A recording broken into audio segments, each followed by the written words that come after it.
Hello.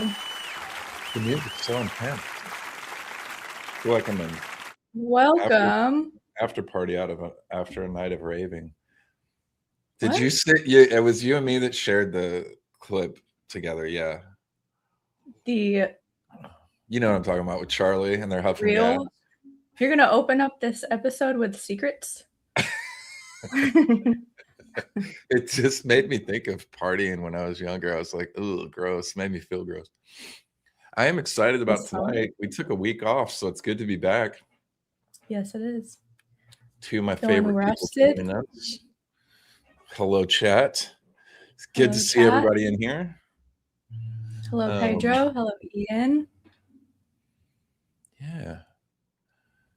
We're going to get into some fun stuff. Some of my favorite places as well with some of my favorite people. Yeah, I'm so excited to have these two back on. I know. And together. And together at once.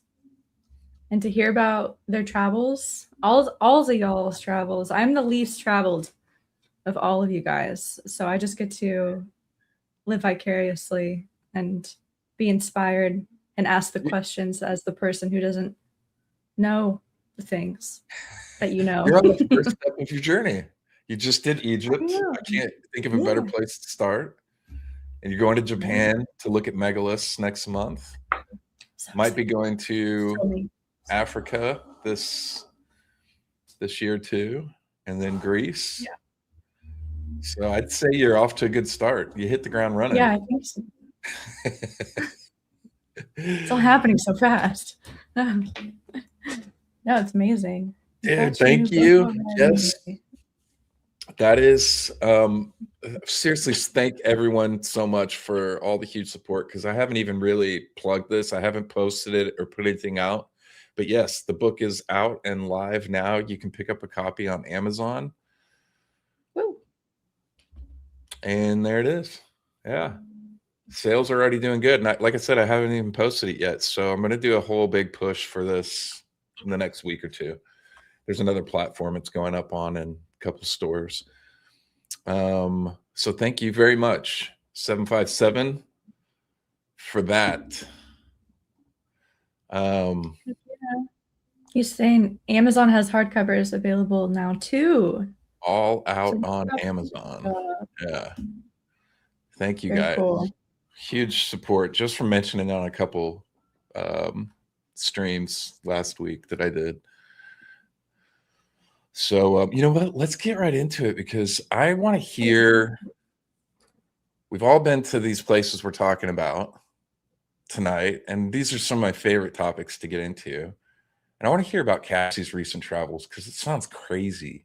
We got Derek with Megalithic Marvels and Cassie from Secrets in Stone. Boom, boom. Hello. What's up, guys? Everyone. Hey. So good to see you guys. This is great. Well, congrats on the book, man. Hey, thank you. Appreciate it. Yeah. Big 3 years to get that done and out. So happy for it to be, just like like back end stuff now, but I'm almost completely done with it. And then, yeah. So thank you. So cool. And you guys getting excited, because we're getting down to the wire. You guys excited for the Quest conference coming up? Yes. Yeah. I'm writing my speech this week. Okay. All right. So Cassie, we've talked before. You don't have any problem up in front of crowds. You've done stuff like this. Yeah. Like, I mean, who knows? That room looks very big and official, so I'm sure there will be some butterflies, but yeah, I've done a lot of public speaking in my former life. Let's just say this. She turns into another person in front of a crowd. That's awesome. Awesome. I'm really looking forward to seeing you two in person, Sammi and Mike. This is going to be amazing. I've got to hang out with Cassie a couple times, but really looking forward to seeing her again and you guys for the first time, and all these great speakers that I've, a lot of them I've followed. So it's going to be a blast. And I've found that there's several people in my sphere that are coming to the conference. So it's going to be really cool to meet up with everybody. I do have bad news on that end. Sammi and I aren't going to be able to make it this year. So I wasn't on the card and going to be speaking because this was bumping up so close to my Japan tour, and it's a huge tour, and it ended up not working out to where it made a lot of sense to have to be there and then almost immediately go run this like 80-person tour over in Japan for a month that we're going to be there, Sammi and I. So yeah, we just had to make this decision like a week ago or so. Gotcha. Well, I backed out first. I was like, do you really need me there? Because I felt like we just have so much going on. With a month in Japan, we've got to plan everyday shot lists, get all our stuff. 2 weeks of that's going to be running the tour. Then we'll be there for almost 2 more weeks. And so it's just a lot. And yeah, we already knew that I wouldn't be able to prepare like a presentation and stuff and be on point for that, which is why I wasn't on the card. And then, yeah, so I'm going to be really bummed that I don't get to see you guys in person. I know. Because I met Cassie in person. She came through Austin, but I've never gotten to see you in person, Derek. So I'm pretty bummed about that. But maybe fingers crossed for Austin, because I live here. So you'll go to that one. I'll go to that one. That's no problem there. Yeah. Sedona's just kind of tough, if you've been there, you've got to fly into Phoenix, then drive up there, and so it's like just a whole thing. And it just made it logistically kind of tough. So I'm bummed about that, but excited that you guys are going to both be there and people are going to be able to connect with you. And be there in spirit. Yeah, be there in spirit. And where are you at on your speech, Derek? You're all wrapped up and done? I'm still trying to kind of figure out like what the time frame is and what do I have, an hour? Is it just like, because I thought it was kind of more table talks, but now it sounded like there is a full speech, huh? Yeah, I think there was some back and forth going on there on how that was going to get laid out, but yeah, I think it's a full speech now. Right on. Well, I'll get it ready and try to plan a wing dinger. I'm You're so good at presenting stuff, and you seem to be sitting on a literal mountain of just incredible content and things. Just from our last time, the stuff you were pulling up before was stuff that I'd never seen before. So I think when you've been in the space as long as I have and looking at stuff, when you see stuff that's new, you're always kind of like, yo, what? Where did this come from? The stuff that you showed us on Egypt Area 51. Oh, yeah. Yeah. I don't think I'd ever seen any of that. So that was pretty cool. I'm sure that whatever you got planned for Sedona is going to be amazing. 6-hour speech. Oh, Derek doesn't know. I'm going to be the headliner. I'm going to do a Cambodia quiz during my speech, and Derek's the only one that's allowed to answer. I'm not going to give him the questions ahead of time. Don't you dare put me on the spot. That's great. It's going to be about 45 minutes of my hour. Just 45 minutes of straight questions to Derek. People are gonna raise their hand and be like, "Pick me," and you're like, "No, here. Only Derek can answer." Here. That would be my worst fear. Take some beta blockers; you'll be good. Mike can attest. Cassie, you just got back from traveling. I almost got right into like hearing all about it, but I caught myself there before we went live. Yep. Will you tell everybody all the things you just did? Because it's kind of crazy, even it sounds crazy even to me. For the last little over a month, I've done 2 weeks in Thailand. So I spent one of those 2 weeks actually exploring some of the temples and ancient sites in kind of central and eastern Thailand, which was really cool. In eastern Thailand, it's a lot of, stuffed Khmer type construction that's similar to what you'd find in Cambodia. But I did find this crazy pyramid in the middle of Thailand called Sithep, Sithep. And it's a laterite pyramid that was literally buried until not that long ago. And I personally think it was deliberately buried. But I did a whole episode on that. If anybody's interested, they can go to my channel and watch it. But that was really, really fun to see up close and personal, a site that I had never heard of before. It's a big World Heritage site now. Yeah, looks like so, is that it? Yeah, that's it. Yep. So that Wow. entire thing was buried under a hill. That's in Thailand? Until the 80s. Yeah. Wow. And it's massive. I think it would have originally been much, much bigger. And there's a whole kind of moated site associated with this pyramid just south of it that's massive and super mysterious. And it's a lot of construction style that I've never seen before anywhere else in the world. Even in Cambodia? No, not in Cambodia.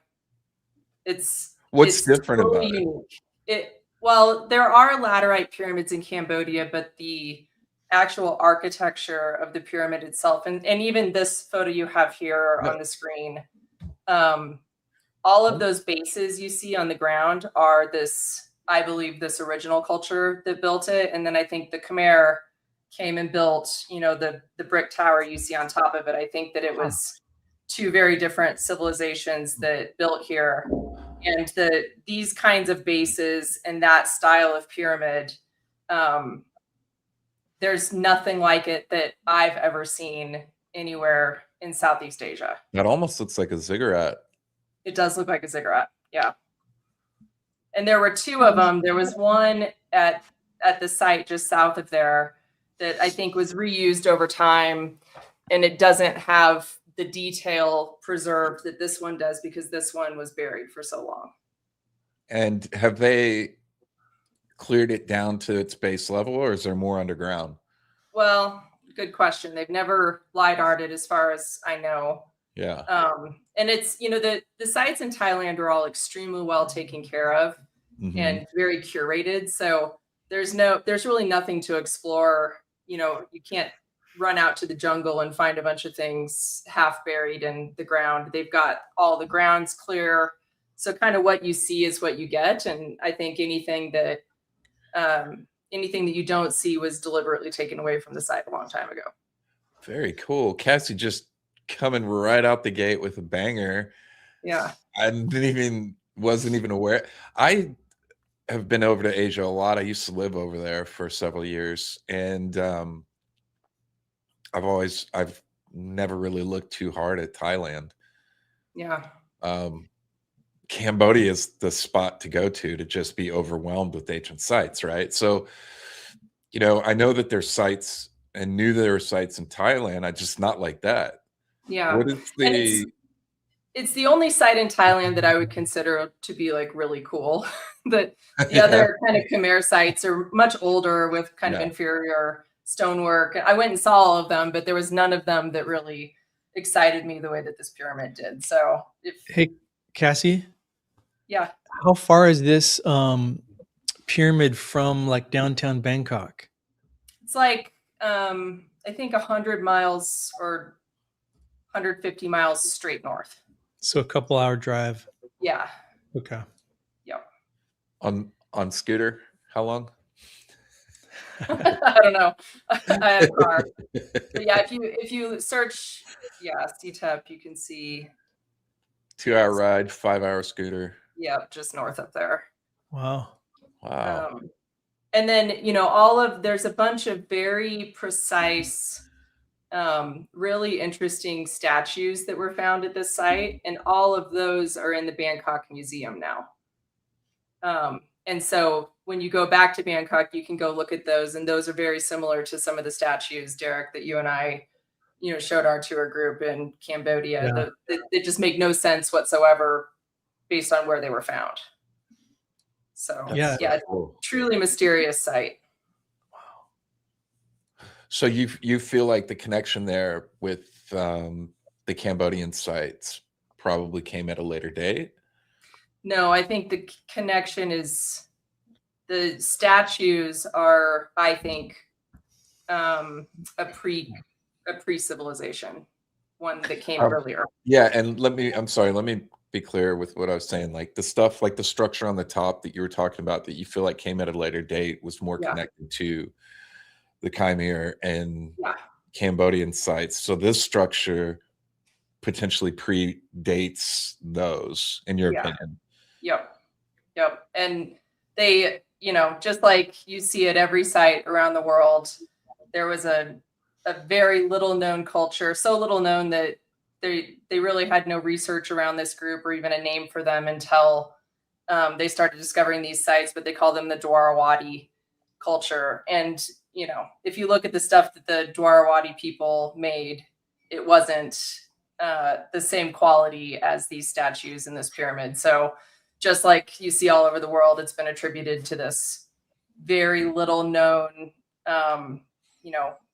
Bronze Age culture that in my humble opinion could not have even come close to building a structure like that.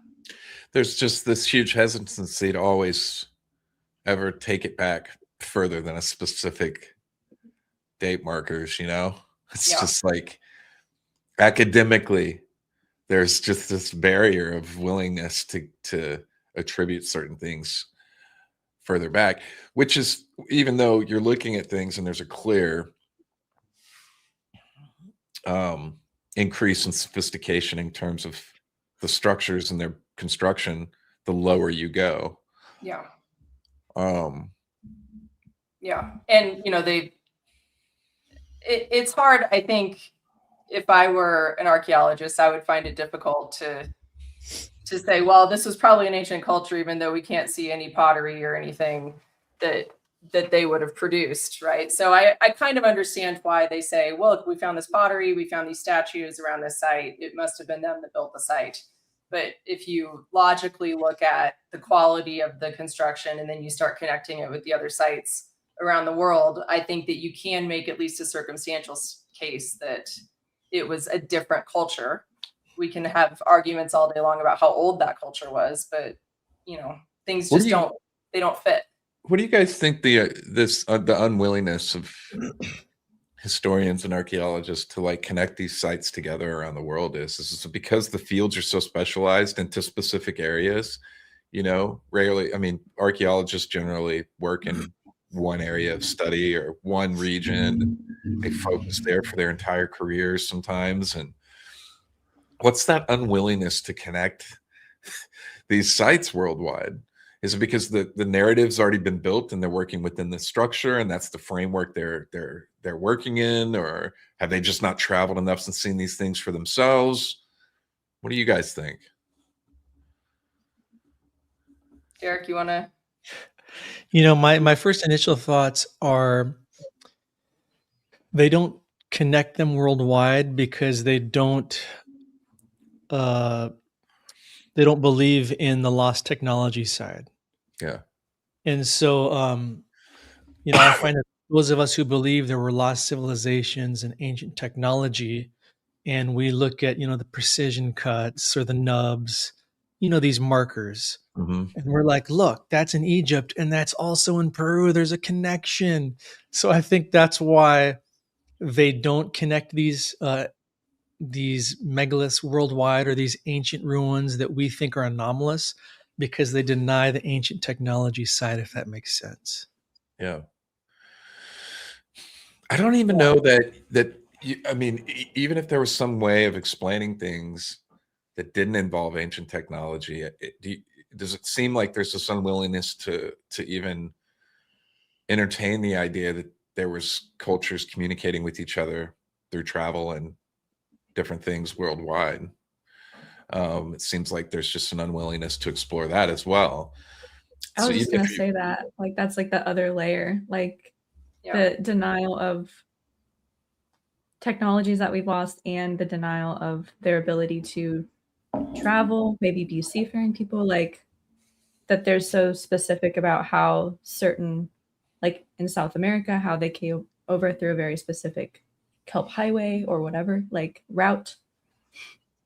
Yeah. And that there's no way that they could all be communicating in some kind of a way.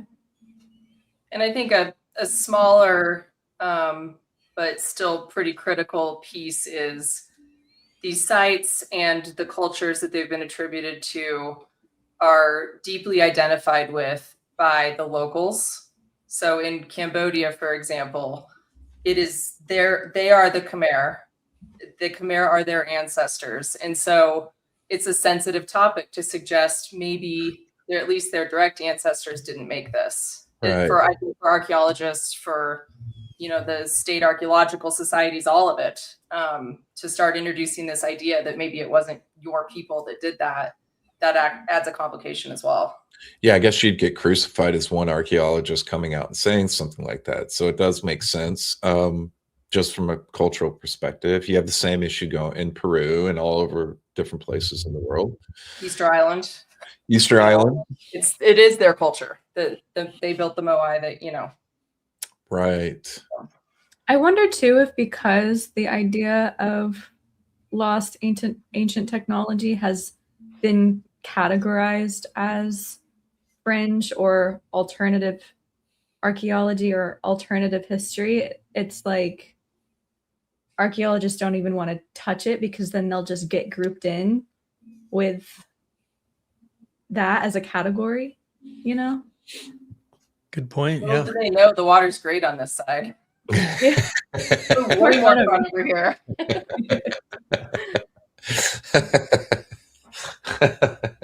It is more fun. Yeah. You get to go everywhere. You get to see everything. Where else did you go after you visited the site that none of us who've been doing this forever even knew about existing? Yeah. After that, I did a week in Easter Island and a week in Cusco. So you did Easter Island first, and then we did Cusco? Easter Island first, and then flew back. And the week that we spent in Cusco, we actually had Brian Forrester with us for the entire week. Just Nice. Him So and the four of cool. us, and so it was really amazing. Wait, are you saying, Derek, were you there? No. Nope. No, it was me and my husband and my brother and my sister-in-law and Brian Forrester. Okay. The five of us kind of bopping around for a week, which was super fun. Did you go from Thailand to Easter Island? No, I was home for a solid 10 days between the two.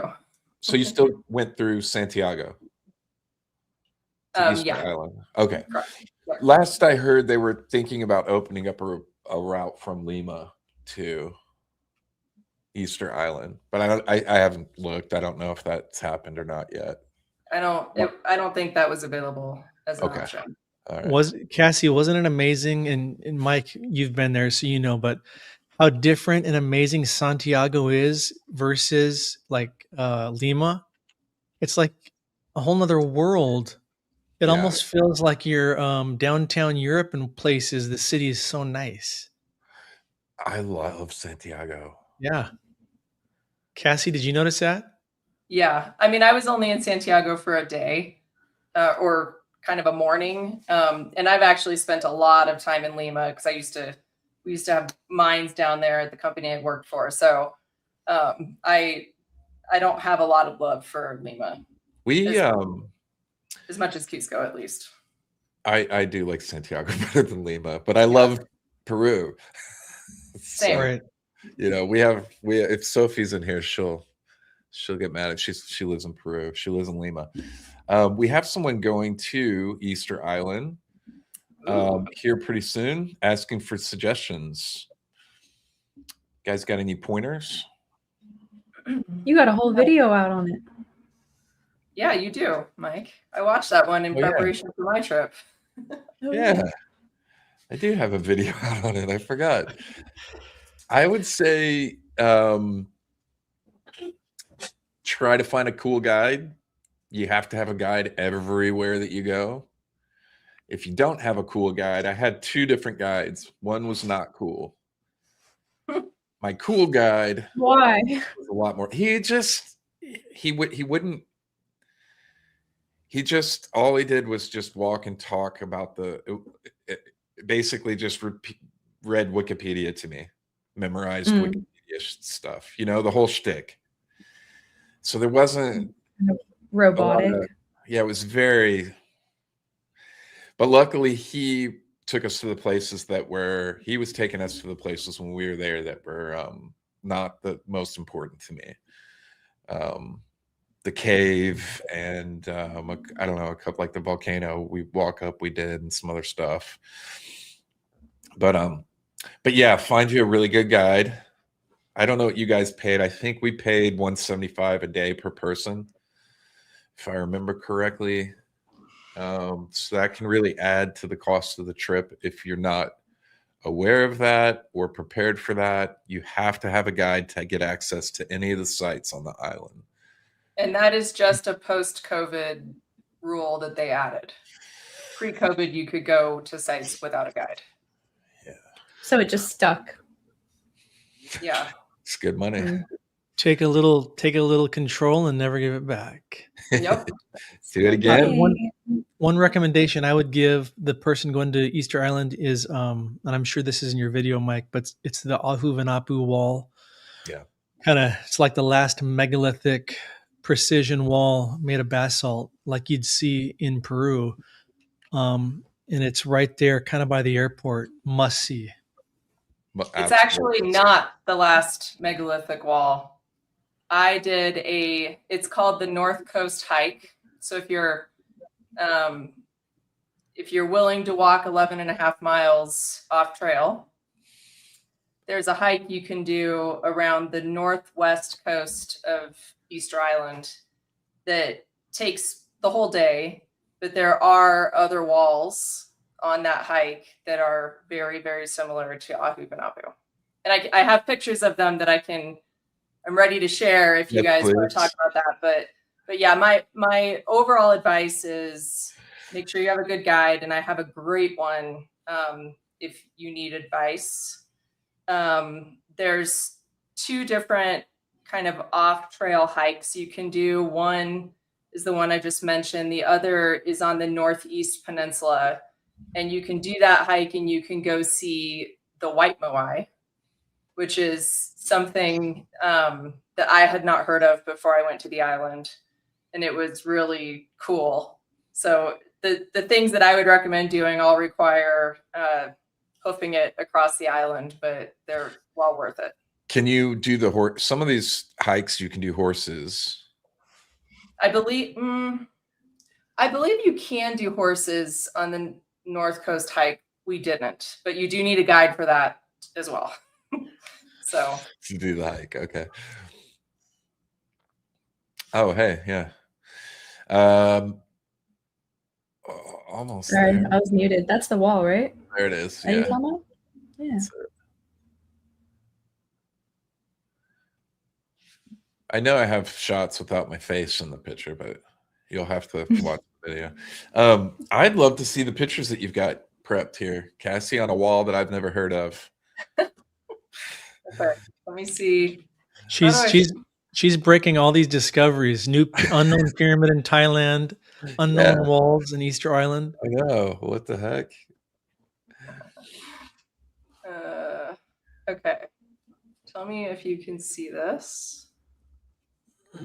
Yeah. Might not have done it correctly. Okay. So this is kind of what the hike looks like. That's my brother and sister-in-law. So this is like the second half of the hike is this very volcanic coastal kind of walk. And then the beginning of the hike is more kind of grassy. This is where you'll see a lot of the big walls and stuff. But I'll show you. So these are the walls that are on the northwest coast. Look at that. And you can actually go up to that. And unlike the other. There's no trails, there's no people, there's no fences, there's nothing. You can just do whatever you want to do out there. Amazing. So there's really cool walls, obviously, and you can see that in the right picture, part of that wall, there are pieces of wall kind of all around it, so you can see that the people that came later were attempting to mine those stones or reuse them or whatever. So there are a couple of pieces that are kind of dragged away and abandoned, but the wall itself is still very much intact. That this is a completely separate wall. So further down the hike, you can see on the photo on the left, there's that kind of very well-cut triangle piece placed in there. And in the right one, I'm just in that photo for perspective to show how large these stones are. So Okay, great. they're all very, very similar to the Ahu'vinapu wall. Wow. This is making me really regret my trip. Cassie, thanks a lot. I spent welcome, so Mike. much on that trip, and now I feel like I failed. Gotta go back. Well, I knew that hike was there, and I was like, dude, I don't. Yeah, it's 11-mile it's hike. a trudge. You end up all the way on the north coast at the beach. That's where you come out. So it's a How long long. did you say it is? How It's many like miles? 11.5 miles. On that tiny island? Yeah, That's kind of crazy.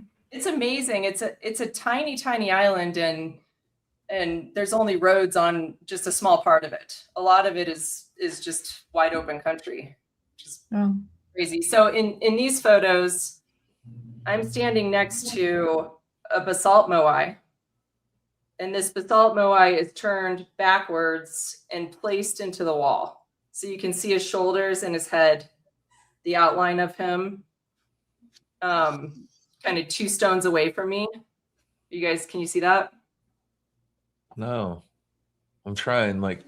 So there's me, and then there's a stone in the middle, Yeah. and then there's a stone on the right side of the photo, kind of the top third of the photo on the right. So those are the shoulders. Yeah. In the head. So that's one of the couple of basalt moais that are still remaining on this island. Cassie, have you made a video of this? No, but I'm gonna. Good. Yeah. Very good. Yeah. I mean, you have to make decisions. Undiscovered Thailand, pyramid, unknown about megalithic Easter Island wall. What do? You got to prioritize. You got to go the distance to not make the same shows that everyone else makes, True. Yeah. That's what we've been for our Japan trip. That's what has been the topic for us. Yep. And Cassie, this is the only place on the island that you can really find a basalt moai, right? There's this one, and then there's one other that's actually right by the crater in the middle of a random field that you have to kind of walk out to. And I do have a picture of that one. Where is it? That's this photo on the left. It's kind of weird. It's a weird moai. It's the 2 eyes are at the top, and that big protrusion you see there is the nose. And then the round thing you see is his giant chin. So that's one of the only other basalt moais that are still on the island. Interesting. He's just laying there. Yep. Yeah, just in a big pile of grass. And you got the alien queen there in the middle. Yeah, I mean, was the museum closed when you went there, Derek? Last? Yep. Yeah, it's still closed. Same. But the point I was making with this series of photos is that, they're the moai that everybody think of when they think of moai, and then there's just this whole other category of moai that look nothing like the iconic ones, and I think they're quite a mystery. That middle statue. Who's the weird Egyptian statue? Is it Khufu? The one with The the alien looking one with the long Akhenaten. Akhenaten. You know what I'm talking about? He's in the museum. Yeah. Yep.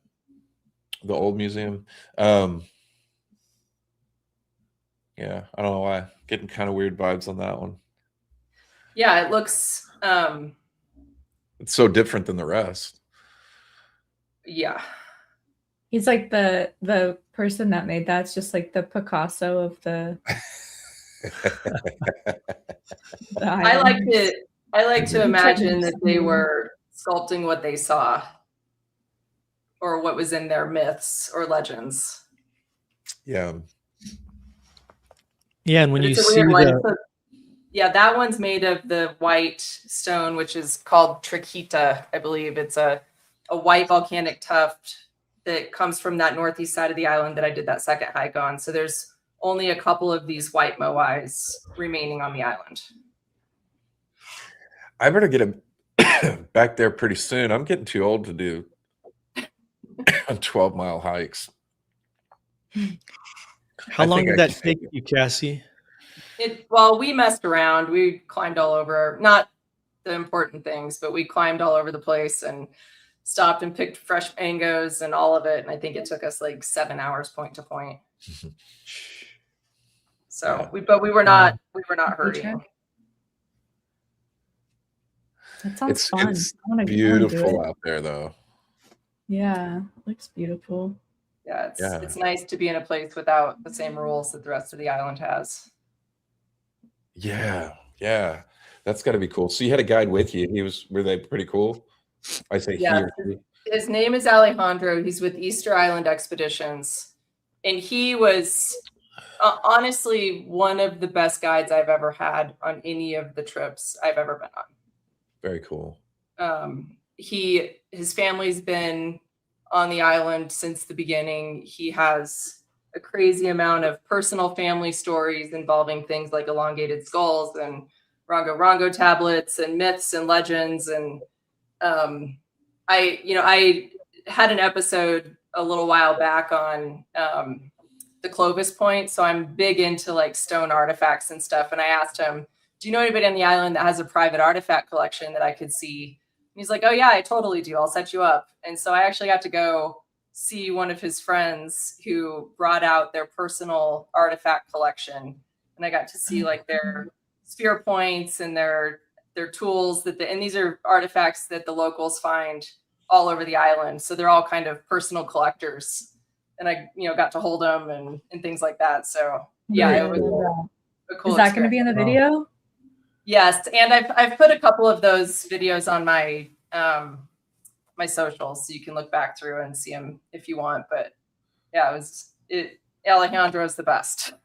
So, which, by the way, Derek and Cassie's, all of their socials and channels and everything's linked in the video description. So you guys make sure you go down there and give them a follow so you can keep up with all this.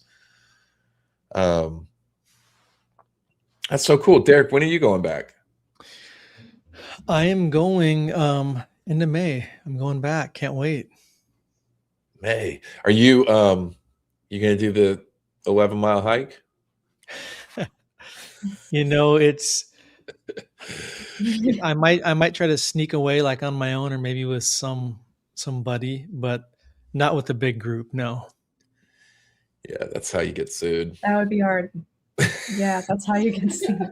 That's how you get someone with a broken bone. Yeah, Derek had to remind me in Cambodia that not everybody that goes on tours want to look at stones 24/7. Sometimes they want to do other things besides look at stones. You know what? That's hilarious. My first tour was built that way, and everybody, I know there's people in the comments. Trish is here. She went on my first tour to Peru. And it was nonstop from like sunup to sunset, just stones and sights. And then I was getting feedback. Everybody loved it, the trip, but they were like, maybe some stuff with food and some cultural experiences and some time for a massage and a break. And maybe some stuff for food. Do you feed them? They didn't. You're just like, here's some coca leaf. Get up the mountain. Go. Yeah. It's so true. This trip to Japan is very much like maybe 2 sites a day with time for like socialization and rest and things, and so you learn, right? But people like us want to just go nonstop rock exploring. Yeah. And I learned on my second Peru trip, I think I told Cassie, like maybe it was my first one, it was like you were describing, Mike. It was just nonstop, like 3-4 sites a day. Yeah. We're basically eating out of sack lunches, getting home like at 8 at night. In the middle of the tour, it was like day 5, day 6. Yeah. Less than half the group showed up to the bus. We had people do the same thing. We had people skip out on some days on my first tour in Peru, and we did Montana, Machu Picchu. And I think half the group was like, yeah, no, we're exhausted. I'm not going up there. I can't believe that people, I mean, there are multiple days that we started super early to like get to the plane, to get to the train, In to Egypt, get yeah. all around. Yeah, in Egypt. And like, I still can't believe that people even made it to the hot air balloon. I was done on our trip to Yeah, Egypt. we were skipped done. on air balloon because I hadn't slept. Same here. Well, I even have my limits. Like on our yeah. last Egypt tour, they were like, "Wake up at 3 a.m. for Luxor balloon ride." I'm like, "No way." Yeah, dude. I thought I was going to do it, and I just didn't. But the night before, I think their mistake was the night before we did the overnight sleeper train, which is built for somebody who's Sammy's size, like 5'5". Yeah, I slept great. And so I didn't fit. And we had people on the tour. We had a gentleman on the tour that was like 6'8". So I warned you, Mike. Yeah, how did I told you that train sucks. You need to reschedule. It was a very Is Dre's in bonding the chat? experience. It was like shared misery. Was you that the know? train from Machu Picchu to Cusco? This was in Egypt from Cairo. Okay, to that's the Luxor. Egypt train. Yeah. Yeah. Don't take Egypt trains. Here we go. We got yeah, we do have people in have been on both Egypt and Yeah, Jeff made it to the hot air balloon ride and provided us the footage for the last video because we slept in.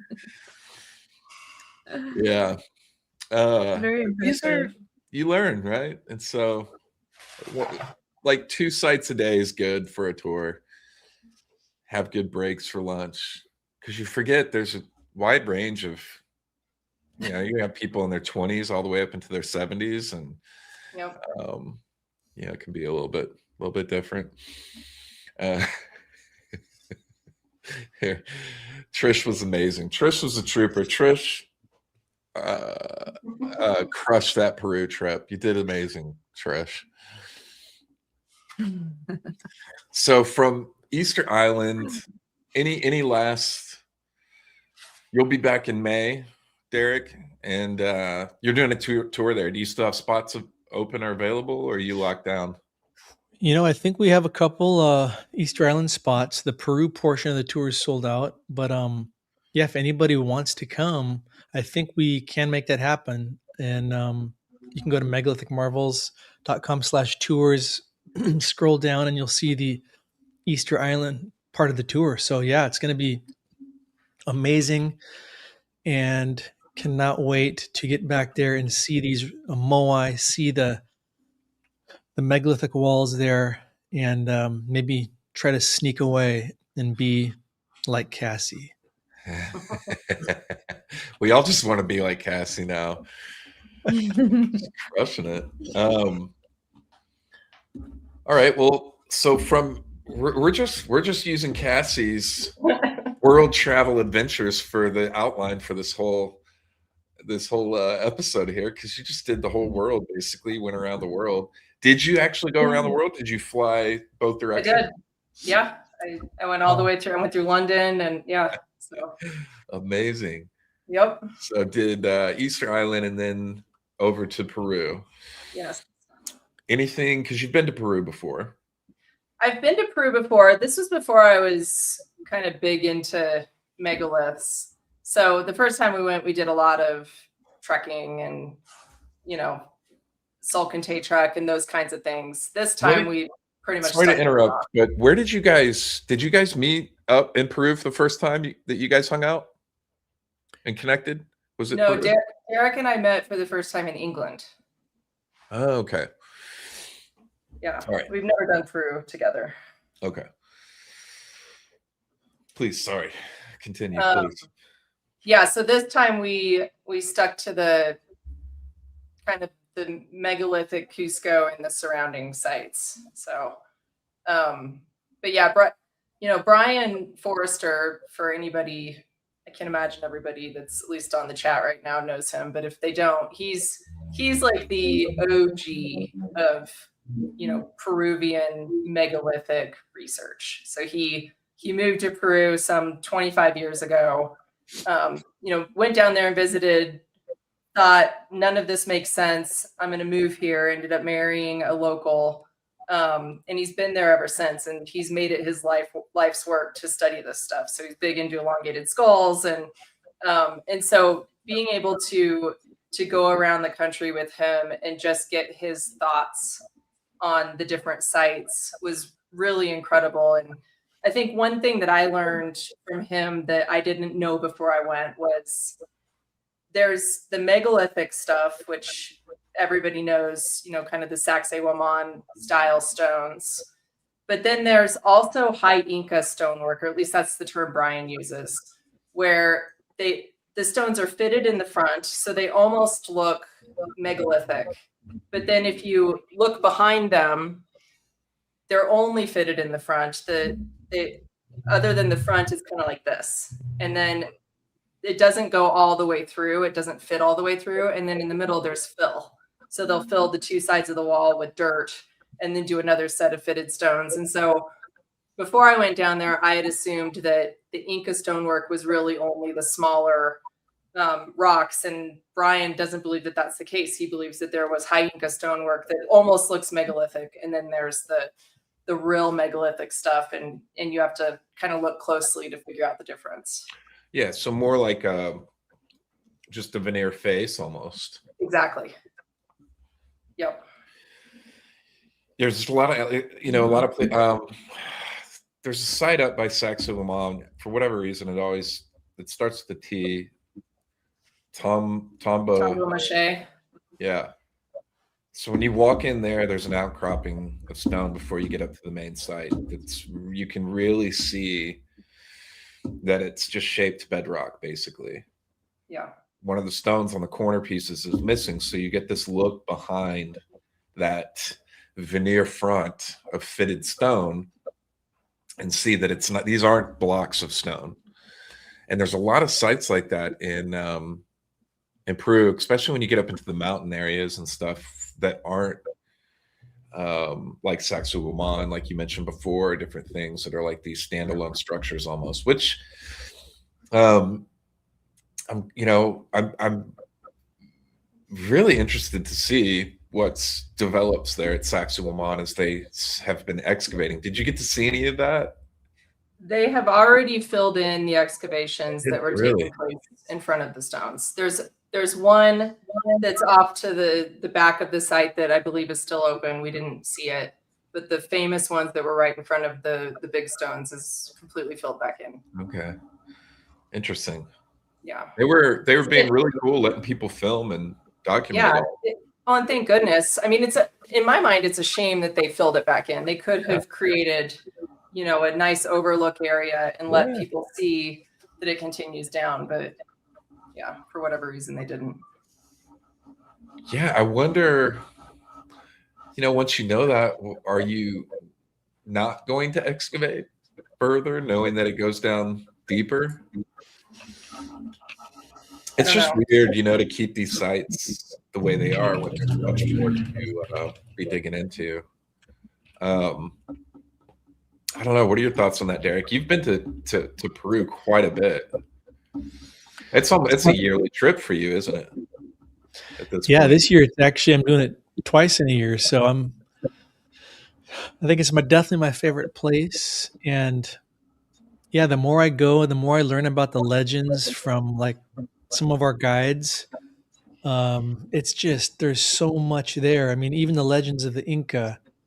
I can't remember last time I was on. Have we talked about the what I refer to as the humanoid priests?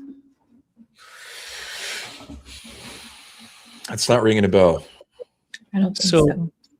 Most people, listening to this, they've heard about the elongated skull phenomena of Peru, down near Paracas, especially, right, where you've got the natural elongated skulls that Brian Forster really put on the map with his research, going way back 20 years.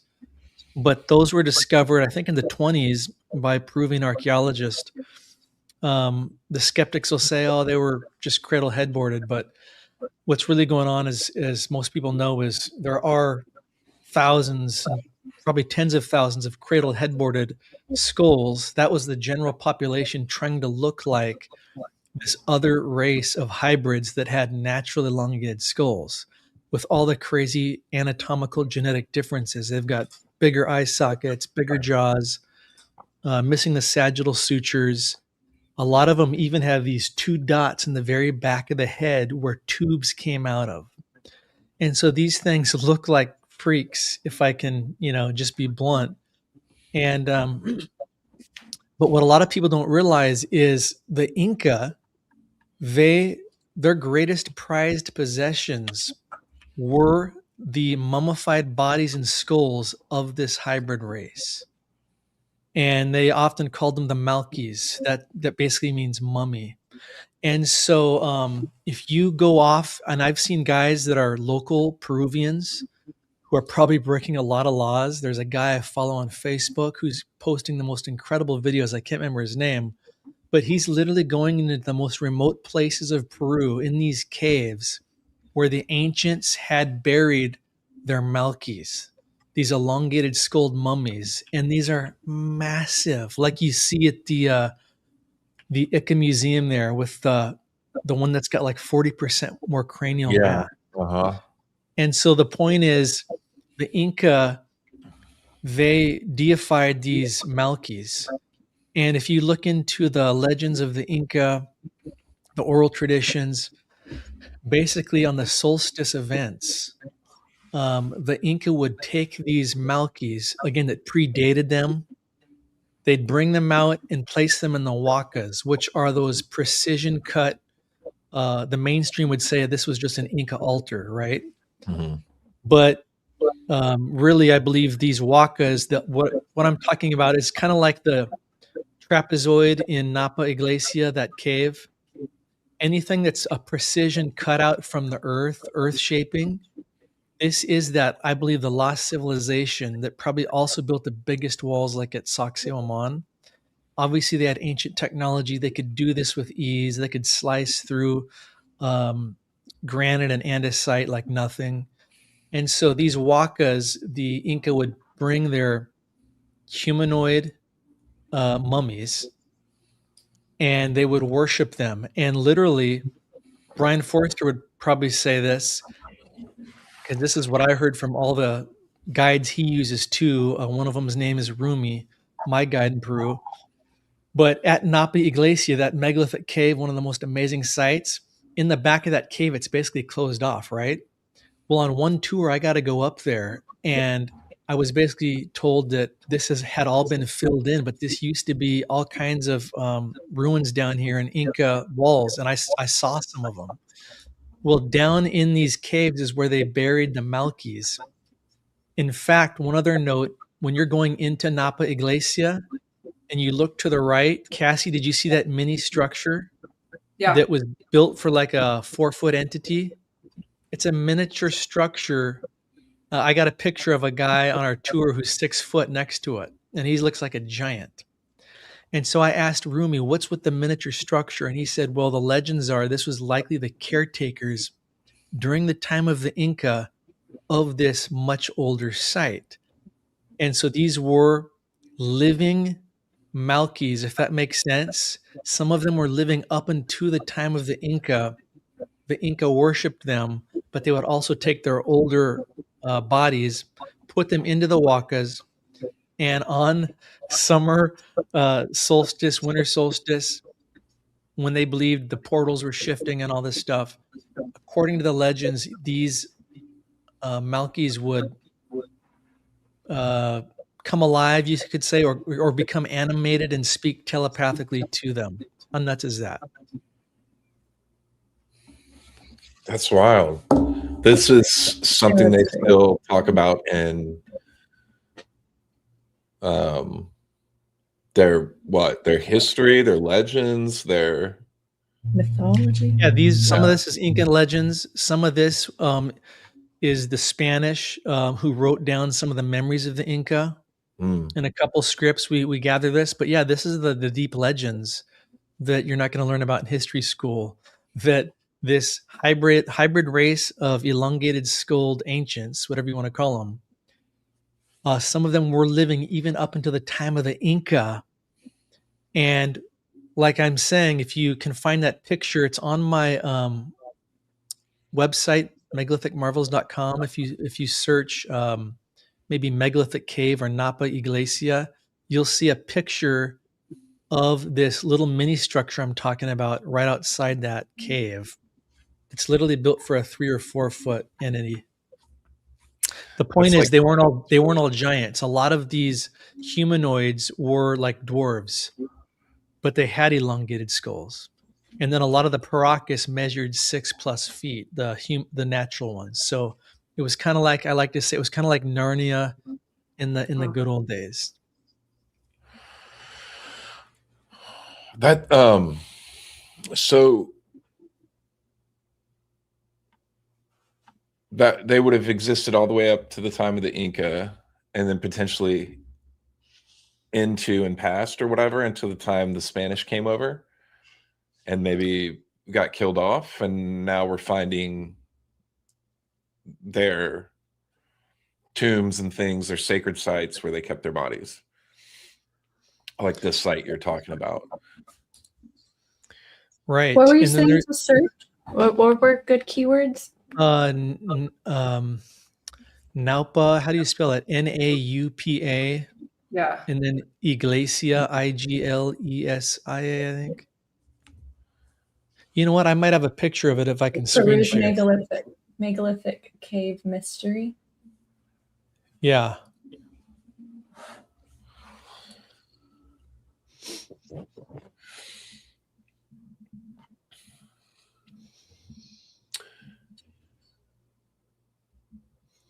Let me check for a folder real quick. I might have it if you guys let me screen share.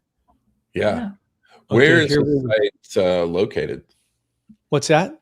Where's this site located in relation to like Cusco or north or coastal?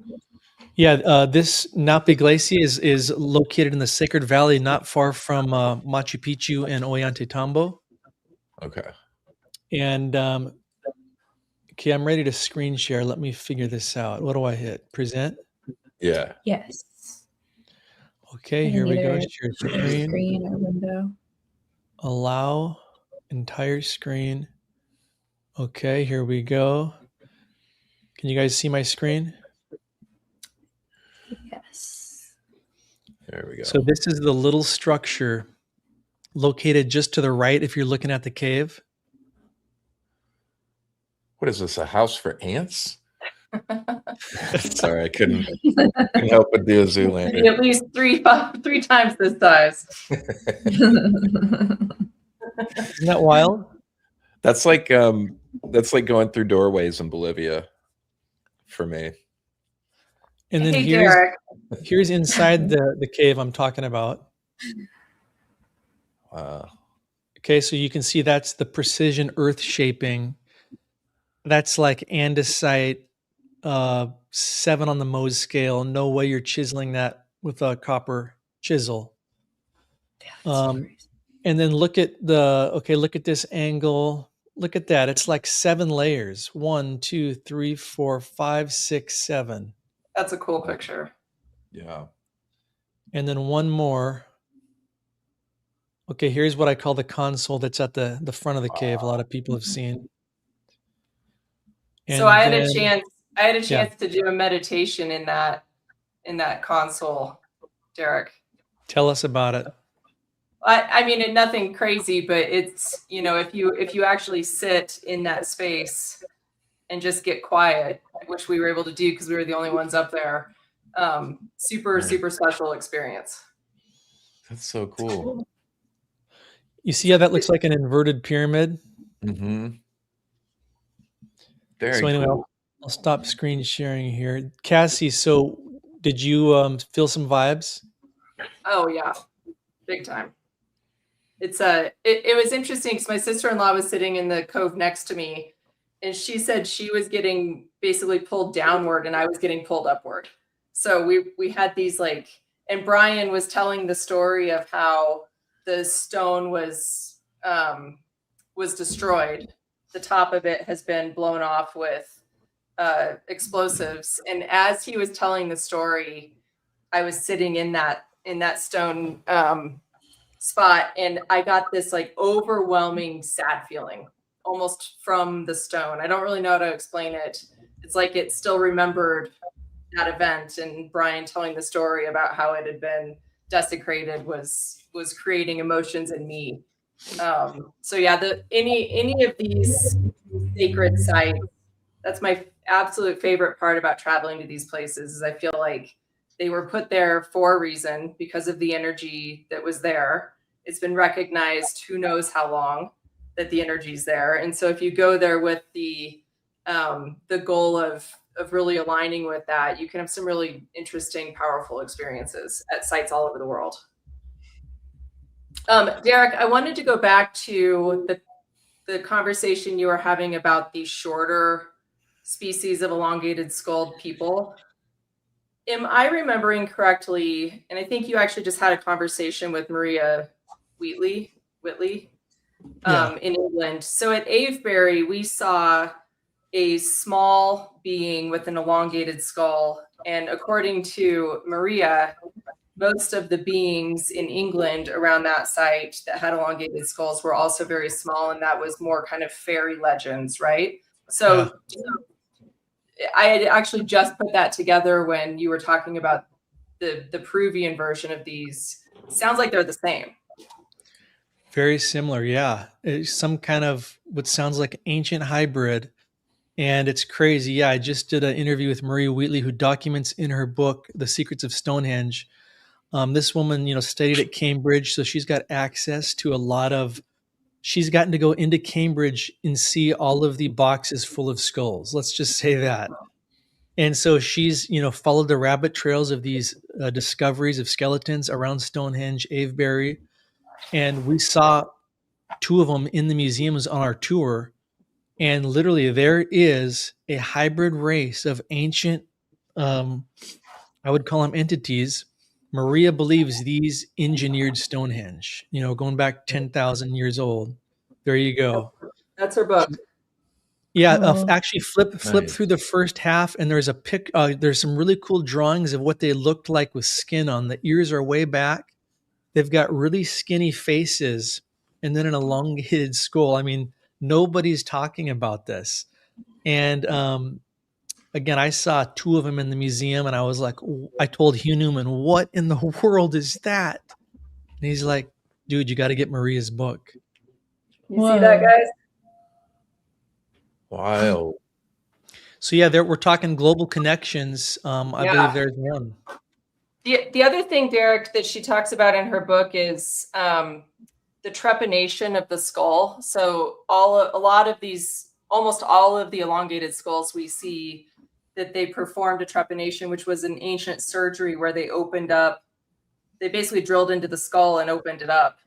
And she has some theories about trepanation in her book, but when I was in Peru recently,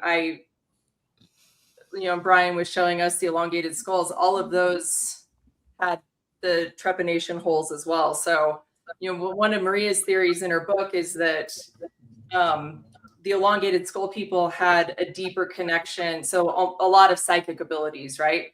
And then as their skull cavity fused, like all humans do, they lost that access. And so the trepanation was a way of opening that back up and giving them, giving their brain room to perceive they got their psychic ability back and their ability to speak to God or whatever it was. But it's almost on every single elongated skull are those big holes. Cassie, on that note, can I say one other thing before I forget? I'm so glad you just brought that up, because again, back to the legends of the Inca worshiping these Malkis or these mummies, you'll notice that a lot of them have a hole in the skull, especially the one that's called the Waiki humanoid that a lot of people have seen down in a museum 1 hour south of Cusco. Have you guys seen that one? I haven't. I mean, I've seen pictures, but not in real life. It's the famous alien looking, just if you Google Waiki skull, it should pop up. It's that infamous one that has a what looks like a cut in its head, and the legends on that are this. Again, that these things were considered oracles even when they were alive. And they would do surgery and insert basically gold objects so that they could better connect with the gods and give the Inca messages. How do you spell that? Waiki what?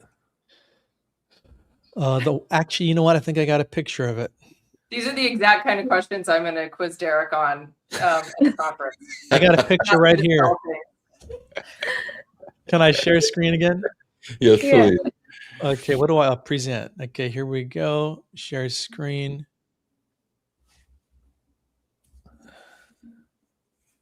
Share. Okay. Here's Waiki. You guys see that? It's your email. Oh, you don't see this picture? No. No. What in the world's going? Okay, I must have hit the wrong button. What did I do? Let me go back one more time. Maybe you probably shared a window. Okay, let me try something else. How do I stop? Here, let me. It's not up right now. There you go. There you go. Yeah, you got it. Okay, one more try. Okay, there we go. Entire screen. My bad, everybody. Please forgive me. Okay, here we go Yeah, to right. Waiki. Hidden secrets. Can you see that? I don't Do you guys see it now? There Yes. it is. think. Yeah. So. You guys can see that? Yeah. Uh-huh. I cannot see anything. Oh, there we go. Okay. Whoa. Well, now we can see like picture in a picture. There we go. Yeah, there you go. That's good. So Derek, there's gold in that skull, or there's evidence that there used to be gold? Well, not in this specific skull, but that's one of the things I was tracking was trying to learn more about these, what they called them oracles. Basically, these were the scientists. These were the godlike hybrids that even lived among the Inca in the 1500s, the few that were left, and they were considered oracles. And they would literally, I've learned, place again golden artifacts or just materials that would help them better connect. So I'll stop screen sharing. And that's according to the legends. Yep. Or the scientists and stuff. Yep. That's cool. So there's a lot of cultures that still do all sorts of types of body modification around the world. Are there any cultures that are still doing things like this that anybody knows about? Trepanation and things like that, drilling into skulls. I don't think so, which is probably why we're so disconnected from God now. We don't do any of those things anymore, right? Yeah, I mean, the idea of drilling a hole into the top of my head is a little intense. Yeah, Now, that scares me. What's that? I said I think that scares me. I did the whole ear thing. I would totally do it. I had my ears stretched out and I had to get those cut and then sewed up. Because in my earlier videos, I was sick of looking through. You just see sunlight coming through my ears. You get once you start doing YouTube and you're on camera, you're like, oh man, like you start looking and noticing things about yourself pretty big. I was like, I got to get these cut fixed up. So, but yeah, you're lucky you don't have to be editing the videos right now on repeat, just watching. So I wanted to share a story I don't think anybody else has probably heard. And this has to do with elongated skulls on Easter Island. Okay. So our guide, Alejandro, his uncle, so there's a beach called Ahu Tongariki. It's like the famous Ahu that has like I think 11 or 13 Ahu all up on the platform. It's right on the beach. So this site is all rebuilt. In the 1960s, there was a huge tsunami that came through and completely wiped out that ahu. It just blew it off and destroyed it. So Alejandro's uncle was one of the first people at the site after the tsunami, and he was kind of picking through the ruins of the site, and he found at least one, I think more, elongated skulls on that site that had been blown out of the ahu. And his belief is that they were inside the ahu originally, and that the tsunami had capsized that, and those had been kicked out onto the beach. So he gathered those. He also gathered Rangu Rangu tablets, and that's that script in Easter Island that nobody can decipher anymore. And he took the skulls, and he took the tablets, and he put it in his knapsack, and he left the site. But he, I think later ended up turning all of that into museums. And so I'm sure there's a museum somewhere now that has a legitimate Easter Island elongated skull. But as part of my time with Alejandro, I recorded that story. So he told that story on camera for me. That'll be part of my videos. But it's really interesting because until I spent time with an actual local who was willing to talk about this kind of stuff, at least I had never heard that there were elongated skulls found on Easter Island. That's amazing. Yeah, I've never heard that either.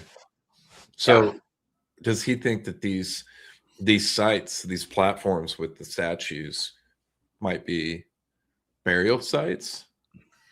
I mean, I think at some point they must have been used. I know that they were used as burial sites, certainly later, you know, in the kind of more recent history of the island.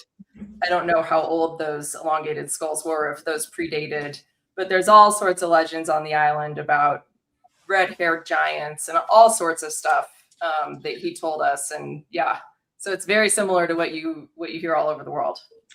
Yeah, because that's just a running theme as far as the giants are concerned. The red hair, double rows of teeth, 6 fingers.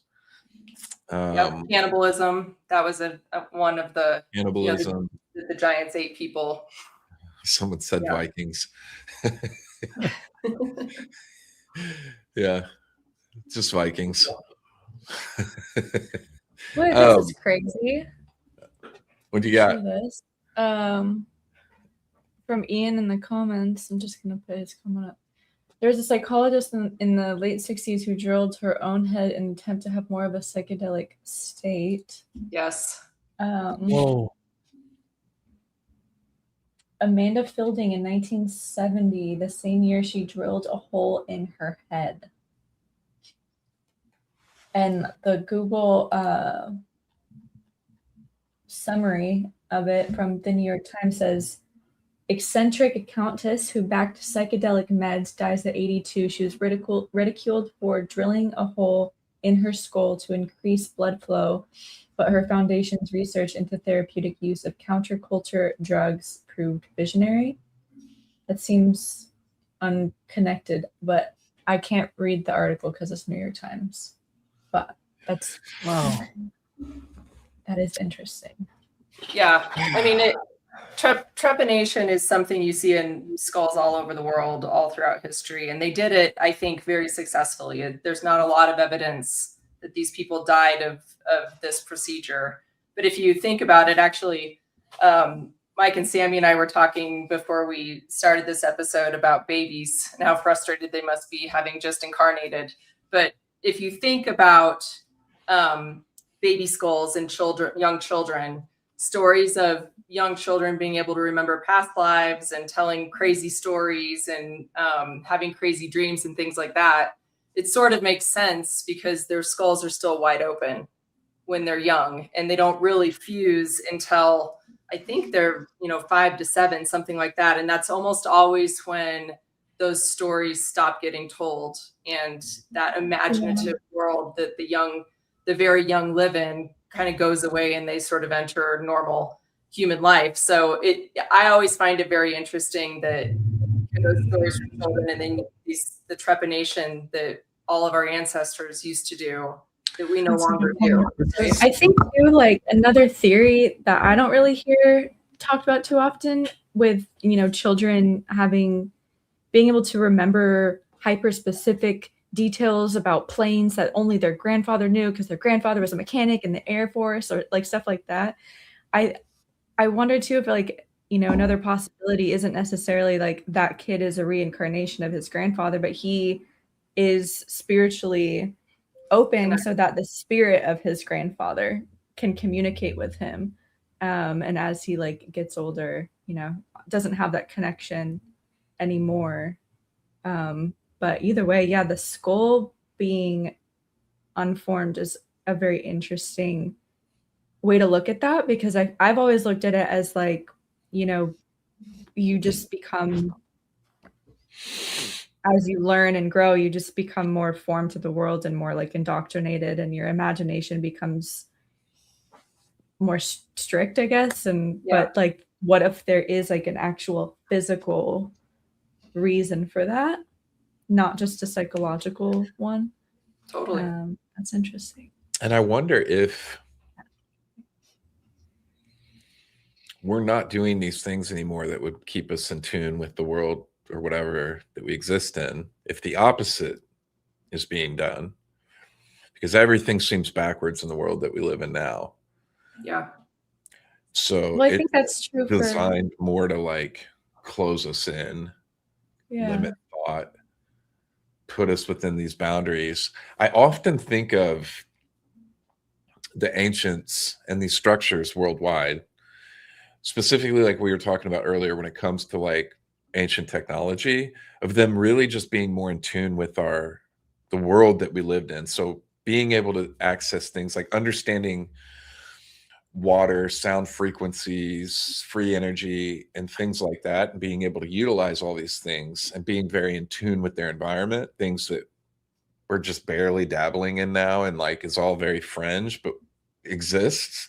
But that at that same level, they were doing this personally, not just with their environment, but with their bodies and their minds, and had an understanding of, you know, hey, if we drill a hole in our kid's head here at this age and do some binding or whatever, you don't get the closed thought and limited access. You have that, you know, sense of childish wonder, like you just mentioned before, Cassie. Yeah. But I think you even see it like present day in, you know, these schools that parents are putting, they're like little classes that parents are putting their kids in that are like little psychic schools, like little child psychic schools, and like, you know, doing all these tests to like holding up a square, a red square behind them, and with the cards and all of that, like all of the kind of, I guess, passed down from the CIA, like, what is it called? Monroe Institute. Yeah, and like the, what was that? Were you thinking of the Monroe Institute? Yeah, and like the specific verb, like the specific word that they, or phrase that they use for being able to remote view, like remote viewing stuff, and like the methods that they use to be able to create remote viewing. And someone like there are people doing that with kids right now, and it's like super successful. So really? there's, it's very interesting. Yeah, MK Ultra, it's like a version of that. When I was on my trip to, what was it, Egypt 2 years ago, my last time there, I was sitting next to this woman on the plane who we didn't talk much the whole trip, but then, you know, kind of near the end, she was wanting to talk, and she's like, "What do you do?" And I'm like, "Oh, I'm, you know, into ancient history. I'm on my way to the pyramids." And she's like, "Oh, that's great. You know, I've never seen it physically, but I've been there in the spirit." I'm like, "Do tell." And so she went into how she was a remote viewer, basically. And it seemed like she was pretty high level into this, all the places in the world that she had been, and she leads classes. And anyway, it was trippy to hear about. But she was definitely trying to tune into what you guys are describing. But one other thing I'd mention, back to my interview with Maria Wheatley, author of Secrets of Stonehenge, she actually has apparently a documentary coming out with her in it soon on Amazon, where I can't remember the institute that she partnered up with, but they basically monitored her brain waves as she entered Stonehenge and Avebury and all these sites. And it shows in real time how her brain waves are changing dramatically. And to prove her theory is that these literally were healing centers or centers of healing, similar to what we see in Egypt at all these ancient Egyptian temples. They were all healing centers. And, a lot of the power has been shut off, but you can still, access it at times, as you guys know. But she basically says she has proof that you can still tap into it at Stonehenge, and she's got the brain waves to prove it. But I thought that was fascinating. And to me, that's part of the cover up of history. Those who control the past control the future. And if they can just get us to believe the vanilla, watered down version of history, then they'll keep us from asking the questions about the technology. Because if we ask the questions about the technology, then we're going to try to replicate it today. And that would mean a lot of problems for the pharmaceutical industry, right? Or whatever industry that's basically enslaved us to think we need this, Rothschild way, if I can say it, of doing stuff. When there's a whole holistic approach that Cassie actually knows about way more than I. But I think that's the connection point, to the cover up. It's the technology that we could actually access today. Yeah, it's incredibly empowering for the individual and creates so much more sovereignty and just would really break people out of this whole paradigm that we're in, where you just wake up, have to go to work, make money, all of that. I feel like it's all connected. And you know what is also all connected? This made me think too, because I wanted to ask you this, Cassie. It's kind of like a full circle. Have you seen that? I want to say it's one of the most recent. Do you ever watch Danny Jones? No. No, I'll have to send it to you. I don't remember the guy's name, but there's this guy on Danny Jones that was basically talking about all of these ancient sites and, the ancient, possibility of ancient tech. But what he was doing is looking at all of these sites from the top down and looking at essentially their layout.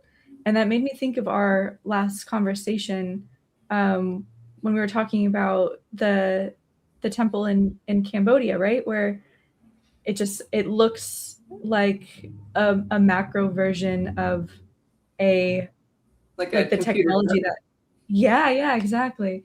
And he was in a much more elaborate, detailed way, making all of these connections all over the world. And, connecting that as the frequency and that these sites were for healing and blah, blah, blah. But he, his research into it is, I want to sit down and rewatch it. But yeah, if you go to Danny Jones, it should be one of the more recent ones. I'll try to pull it up. I was listening to a podcast the other day, and I don't listen to a lot of alien podcasts, but I was the other day, and there was something that was said on that podcast that absolutely blew my mind. And I actually wrote it down because I was thinking about Sacsayhuaman, and when you stand in front of these stones, it takes your breath away, is the only way I can put it. And you can't at all picture what it actually looks and feels like until you're there. There's a million pictures of it online. Until you stand in front of these stones, you really don't know what they've put together there. And I was standing in front of them, and I thought over and over and over again in the 2 weeks that I was standing in front of these crazy stones, why would they build this? For what purpose? Thinking in a very utilitarian way, what did they make? Were they producing energy? Were they, what were they doing here? And what they said on the podcast the other day, I'll read it. He said, when humans see something that they can't replicate, and he was actually talking about megaliths when he said this, he said, it changes us. It inspires our curiosity. And as a result of witnessing something impossible, humans become more complex. That might be the whole point, to keep our consciousness growing and evolving. And after I heard him say that, I thought to myself, did the ancient builders put Sacsayhuaman there and other stones like that just as a way to make us get outside of ourselves and evolve our human consciousness? Because I think they knew we were not going to be able to reproduce what they did. And so is all of it about just ascending and evolving our consciousness as humans? And when you look at Sacsayhuaman, at least in my mind, I can't think of any other thing that it did for me more than that. I mean, it literally blew my brain apart when I stood in front of those stones. Sacsayhuaman was the first ancient site I ever went to. And I had quit a career in sales, my job in sales. And I went into that site and immediately knew that this is what I wanted. That is the moment for me that I started doing this. I didn't know how I was going to do it, or I just knew in that moment that I had to keep going to these sites around the world and seeing them for myself. It was just this big, overwhelming moment at Sacsayhuaman of how did they do this? And it just changed. It fundamentally changed the course, my whole trajectory of life. If you think about it, those stones have been there, in my opinion, a minimum of 12,000 years, probably longer. So think about how many humans throughout human history have stood in front of those walls and had their life changed in some way, like yours was, Mike. Yeah, it doesn't make sense. Coming from where I was coming from in my life, and where I existed, my place in the world, and then standing in front of that, none of it made sense. And it presented a question to me that I felt like perhaps was unanswerable, but I wanted to try. Like, that was it. It was just so overwhelming in terms of, this makes no sense. Yeah. I don't understand why this was here. Why would you build this? Why would you put this much time and energy? This is all from the thought, from the view of where I was coming from, right? It makes no sense from our perspective in how we think existing within this world to build that structure. It doesn't make any sense. It's a lot of manpower and energy and all sorts of just wasted, again, from this perspective of where I was, that doesn't make sense. Well, and the perspective of where we're at as a culture, when you look at how just efficient architecture is now, it's the cheapest and most efficient way that they can build anything. Right. So yeah, what is the purpose of building something that is the most complicated, inefficient way of building something? There must be a purpose. Unless we're missing something, yeah. Yeah, and Cassie, I think that theory is also proved so much in different mythologies around the world. Like, you know, when you look at the through line in so many different like religions and views of how we're essentially meant to like ascend, or whether it's like Christianity and going to heaven, or Gnosticism, we're meant to like overcome the demiurge and see through the illusion of this reality, or Buddhism, reach some kind of enlightenment. Like every single mythology or religion has some version of coming, like piercing through the veil of this illusion reality that we live in. And why would temples that are supposed to be the place of worship not also be built to create the frequency that helps enable that on like a literal physical sense? Yep. Yeah, and just in the comments, just so you guys know, I'm saying from the perspective of where I was before, thinking that it made no sense to build these things. It makes sense now. This was clearly easy to the ancients because we've got hundreds of examples of it all over the world. So even if you believe that these cultures weren't in contact with each other and they were building these things, somebody knew something it was easy to do, or it wouldn't have been replicated to the scale it's been replicated around the world. So it was easy, or you wouldn't do it. Yep.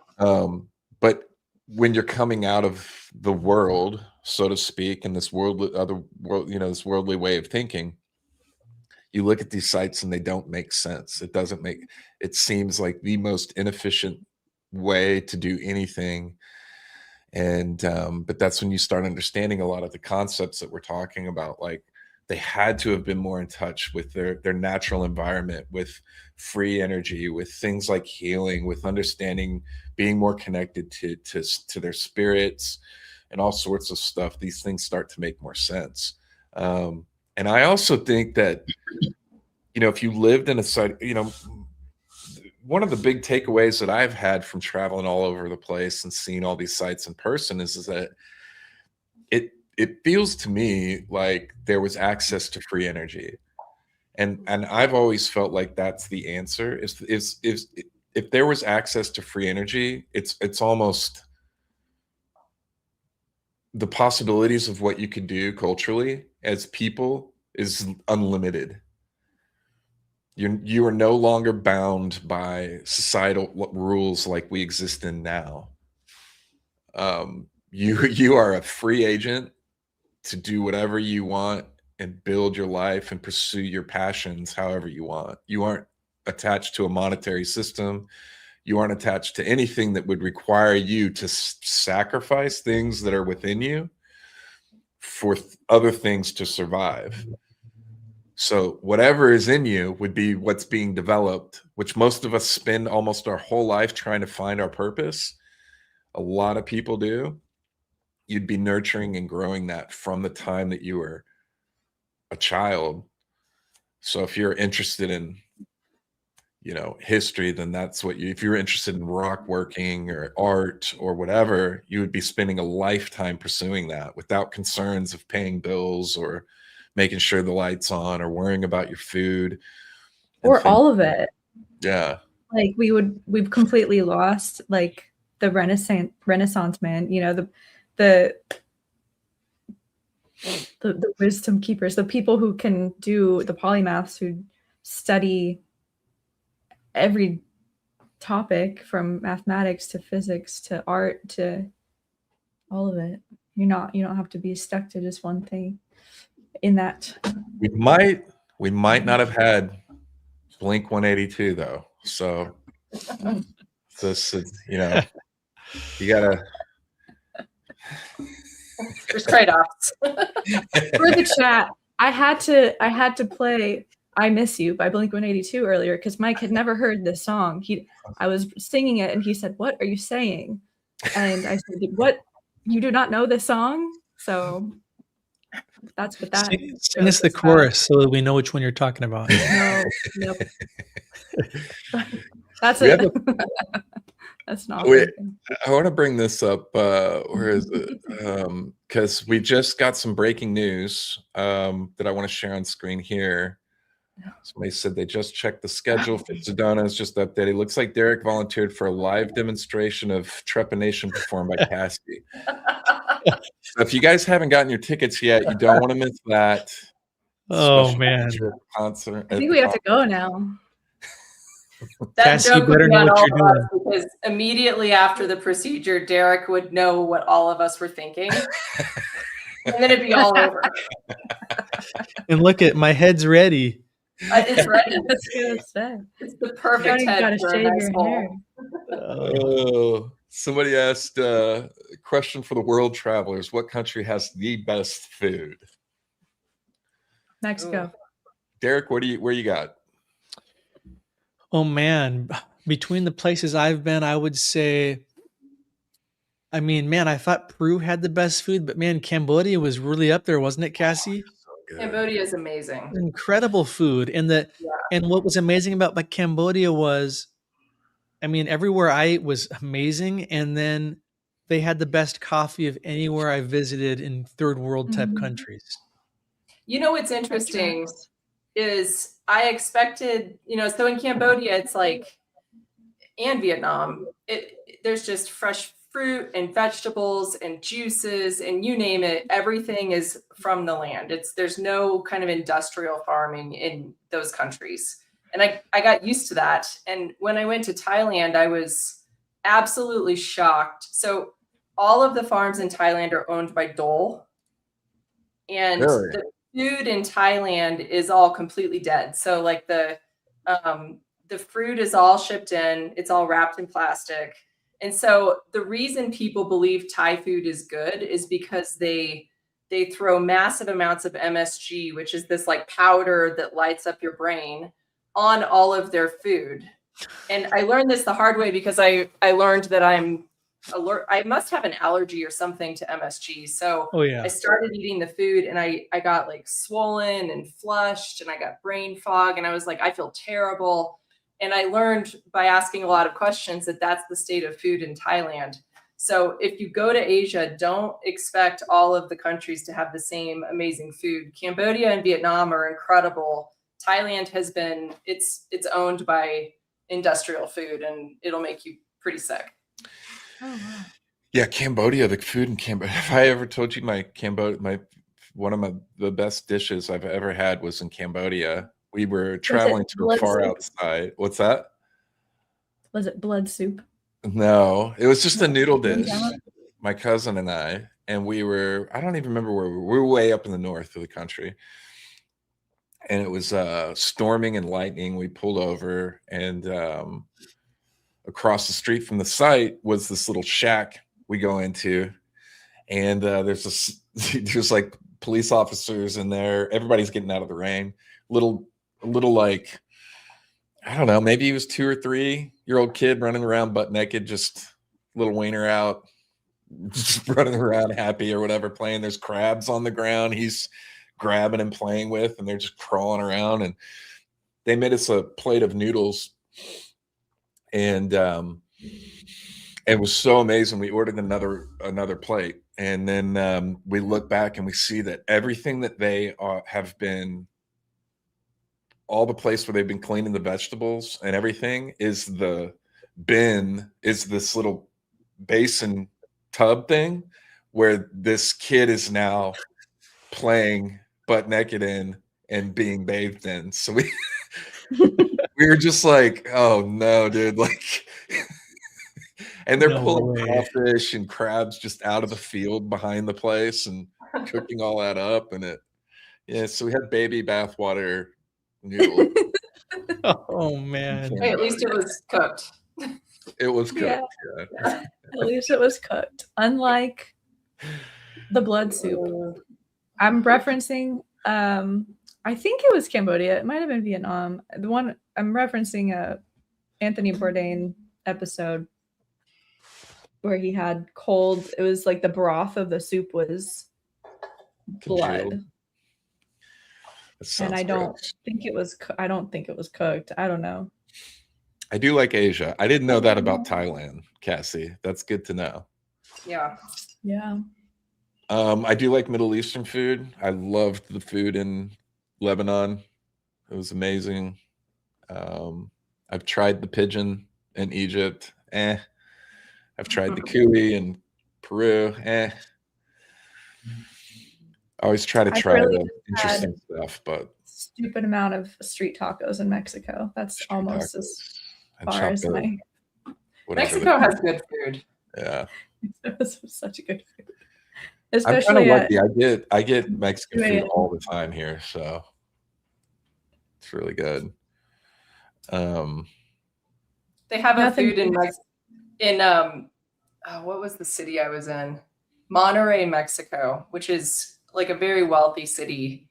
They have their like city dish is a suckling goat taco. So that these goats they're baby goats that have only ever drank milk. So it's like the veal of the goat world. And that's the meat. And then the topping on the taco is these garlic salt ant eggs that have been like sprinkled on top, and they're like the size of Tic Tacs, and they pop in your mouth when you eat them, and it's like this burst of like this garlic salt flavor. And honestly, it was maybe one of the best bites I've ever had. And I felt about the baby goat, obviously, but it was delicious. Wow. Yeah. That sounds pretty unique. I would try that. I ate one of those 1,000-year-old eggs in China. Oh. Whoa. Seriously? No. It was disgusting. It was. Oh, that just made my stomach. Yeah, it was That's a thing? really. A 1,000-year-old egg? So that's what they're called. Is it? But they're like. Is it not actually 1,000 years old? No. It's not like literally 1,000 years I was like, old. who's been caring for this egg for 1,000? Is this a lineage of family of egg caretakers? The baby chicken or whatever is partially formed in there, and then it's like made in a way where it's like congealed inside, and it's all like everything is like congealed on the inside, and they stink so bad. Oh. So if you bite into it, you're like biting into bone and stuff, soft bone. I've seen videos of that. That's horrific. Yeah, it was really bad. And this is when I first started doing YouTube. China was like one of my first places, and I was like, I don't know, maybe this will get some views. I'll do like weird food stuff when I'm traveling. Why not? It was so bad. It's so bad. Isn't there a guy that does that? Huh? Isn't there a guy that does that? He just like goes around to every country and just bizarre foods. Balls. What was his name? He's somebody in the chat help us. The show was called Bizarre Foods. I watched it. Andrew Zimmerman. Yes. Andrew Zimmerman. Yeah. Yes. He's a Mormon guy, so he doesn't drink, but he goes all over the world and just eats literally anything. He did. I watched the episode where he did with that stinky fruit over. It's in Asia. Yeah. And apparently that stuff smells so bad it just makes people throw up. Just smelling. I was going to ask if you had tried that. I've never even seen it, or if I have, I haven't seen it like cut open or anything where I smelt it. What does it look like? It's like a big yellow fruit, if I remember correctly. I don't know. And I think the fruit inside is kind of mushy. Kind of, yeah. Dirty. Yeah. It looks like jackfruit, kind of. So what do you guys? You guys got anything? Cassie, I imagine you're going to be cranking out videos and getting ready for the conference. Yeah, I'm doing that, and then I'm around for most of May, and then I'm going to India with my brother in June, just for fun, just to see some ancient stuff, and then Japan this fall. So those are the trips that I have lined up this year. India and Japan, that's awesome. Yeah. Just an average year. I'm excited for India, but I'm not excited for India. I mean, where are you going? Funny, that's what everybody says. We're going to a site called Hampi, HAMPI. It's like completely mind-blowing. There's like underground chambers that look a lot like the Osirian. They have, they have huge lingas that are open to the sky. I'm allotting on our trip like at least 3 days to see Hampi because it's so big. Whoa. Yeah, good idea. I've planned India out 3 different times and had to cancel for various reasons. It's one of those countries that for whatever reason I just haven't been able to make it to, and because now I know now if I go I need to spend like a month there because these sites are just some of these like that site there you're going to need several days. Yeah. So, a month and I've never once made it out of India not sick as a dog. So I'm just mentally preparing for that before I even go. I feel like I always have to knock on wood. I never get sick when I travel. I eat the food, I drink the water, and I don't think I'm going to do that in India, but Mike, did you say you never get sick on these trips? No. And you drink the water? Yeah. You just get sick when you get back home, like a week later. Wow. Yeah, no, I've never Crazy. I've never gotten sick or anything that affected a trip. It's incredible, man.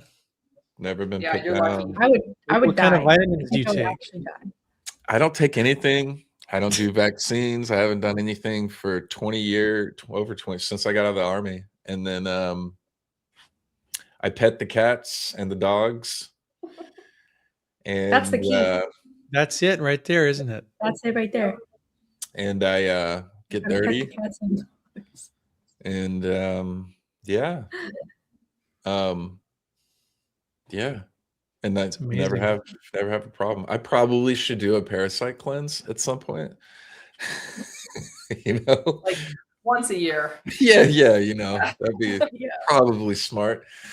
But yeah, no, I've been, you know, I guess lucky. And but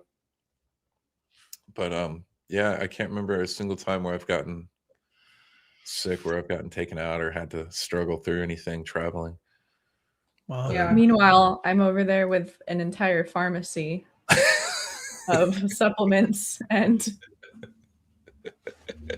medicines. That's true. Yeah. Usually I'm it's usually I'm lack of sleep or physical exhaustion. I think Bolivia got me with the altitude and the sun. You're Yeah. so Oh, high yeah. up that it baked my head. So there's been a few places like that where I've gotten had issues with the sun or something getting overheated or a sunburn or whatever. But yeah, I don't think I'll be trusting my luck in India whenever I make it there. Or I It's just got want to eat good food. a very special ability. I mean, I used to travel there for work, so we stayed at like JW Marriott's and had our restaurants vetted and the whole thing. And I still just I was just a disaster every single time I went there. So, Really? yeah, it's just the food and the water. I don't know. So you're doing India first and then Japan? India in June and Japan in September. Okay. So yeah, I'm going to Amazing. obviously be calling you and figuring out what needs to be seen and what isn't worth it. Oh yeah, we'll have videos out by the time you go. So Yeah. You guys we'll going to give the you rocket ship? Japan? Oh, we're gonna do more than videos. We're gonna have so many resources. Awesome. Yeah. Is that a teaser? What's that? Is she giving us a teaser here of some new stuff coming? I think so. I think so. We've been digging into Japan hard, planning out our days and stays and where we're going. Everybody, you know, we're doing the Golden Triangle, you know, Tokyo, Osaka, Kyoto, but we're doing some sites outside of that. We'll be getting down to Hiroshima on the tour, and then we're going to get up into the mountains some. And there's some other kind of little known ancient sites and stuff that we're going to try to hit, that we're trying to kind of keep hush until we film it and get it out. But I'd be happy to share some of that with you. You guys probably already know some of these stuff anyways. But I think it's gonna be a lot of fun. Yeah, I'm really excited. That's awesome. I can give a teaser for what I'm referencing. I want to put together like a map, like an interactive map, like, you know, Google list essentially, with all of the sites that we're going to, and then all of the sites that just look worth going to. That you'll just be able to go through and like, so everything will be pinned, like all of the sites will be pinned, and then I don't know, maybe like an ebook or something. For our members, we'll get access to that. There you go. Derek, you're getting into tour season pretty much, basically, right? You got some back-to-back stuff going on? You know, I got the Peru Easter Island here in May. That's my first one of the year. And then I'm going back to Peru and Bolivia September. And then I got a Turkey tour October. So that's back to back. And then end the year in December in Egypt. Dude. And then if Derek, anybody wants to go what are you doing in January, Derek? Yeah, I was just getting there. Yeah. If anybody wants to join us to eat the most amazing food that we talked about in Cambodia and to see the temples that Cassie's referencing, come on our Cambodia tour. Breaking news here. We should have the registration page up basically tomorrow if we can get our company to get all the details together. But it's going to be amazing. Cassie, anything you want to say about that? No, just that we're going to see all 8 pyramids. We're going to all of the oldest, most amazing sites. We're going to walk the areas that were scanned by LiDAR. We're going off the beaten path to places nobody goes to. And then we're doing an extension to Laos on the end of the tour to spend 3 days up in southern Laos. So we'll see Wat Phu, which has these like crazy megalithic foundations way up on the side of a hill. And then we're doing some adventure stuff, like some jeeping tours and stuff in southern Laos. So it's going to be an amazing trip. That does sound amazing. Where can they find these tours and that tour? We'll both be promoting it on our channels. Okay. Pretty much starting tomorrow as soon as we get the links. So you can go to Cassie or I's channels, and it's going to start, I think, January 20th of 2027. Yep. Amazing. It's going to be great. Can we put that on screen, Cassie? Sammy, sorry. I've got. We don't have it up yet. It is, but they're we'll not have up the yet. links.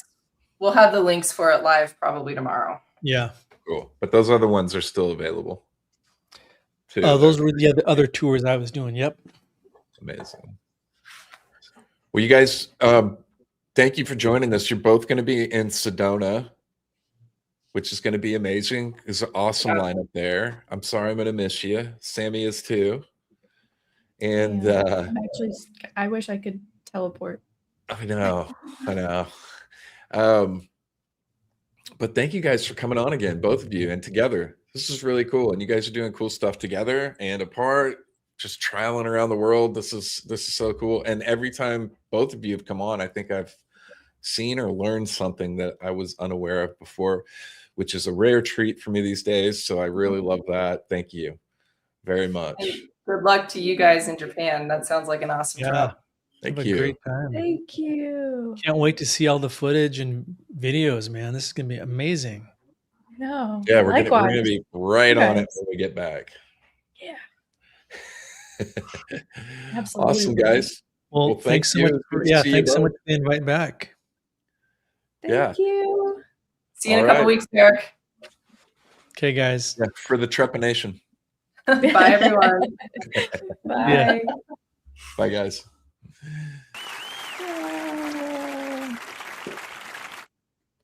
That was a great conversation. It really was.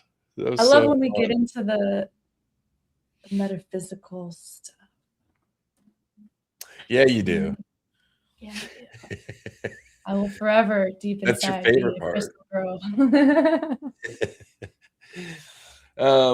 Man, I'm really bummed now about not being able to make it to the Quest conference. So if you're going, or you can make it, get those tickets and get there. You can see Derek and Cassie in person and a bunch of other speakers. I think that's going to be really, really awesome. I'm going to be jealous of you guys.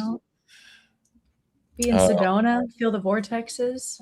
Yeah, and I think they're going to be doing some fun stuff, walking out and doing stuff like that. Yeah, you got to. If you're there. Some group activities, which sounds fun. Yeah. Go get your psychic. Go get some psychic readings. Yeah, well, and what else we got going on? We have a tour as well that is launching now. To Japan's closed. That one's sold out. It's been sold out. But we are doing Greece with Luke Caverns and Will from Incredible History. And congrats to Will. Will just crossed 100,000 subs. What? Just like yesterday. Yeah. Go, Will, go. That's dope? so exciting. He deserves it. Yeah, Making some I crazy sent him a content. message yesterday and was really happy for him. It's really cool. a huge accomplishment. He's been crushing it with the AI videos. I love his stuff. I love his stuff so much. It's so good. It's his storytelling is amazing, and it's just so nice to have something visual for those of Yeah. us who need visual aid to learn. Yeah, it's like finding cool historical stories and then being able to watch them. Like what he's doing with AI is I enjoy. It's not like AI slop or whatever people like to say. No, I mean, because Hollywood's never gonna make that. Hollywood's never No. gonna like, and if they do at this point, they won't do it accurately. They'll do some kind of stupid spin-off. Like it would be a disaster. It would not be accurate or actually entertaining. It would be quite disappointing if they did. So it's really cool that there are tools for creators like him to be able to literally make movies about these very crazy historical stories and situations that really deserve to be heard. Yep, he's doing it. Yeah. So I can't wait for him to. I hope he sends me a pic of his YouTube plaque when he gets it. But yeah, there's the itinerary. There it is. Athens, Acropolis, Delphi, Oracle. Mike will be doing all of the pronunciations. He'll be the guide pronouncing everything perfectly and accurately, 100%, never get anything wrong. I'm so bad. I'm so bad at pronouncing anything. I had one of my earlier videos when I first started was just we took all these clips of me in Iceland. I'd pull over by the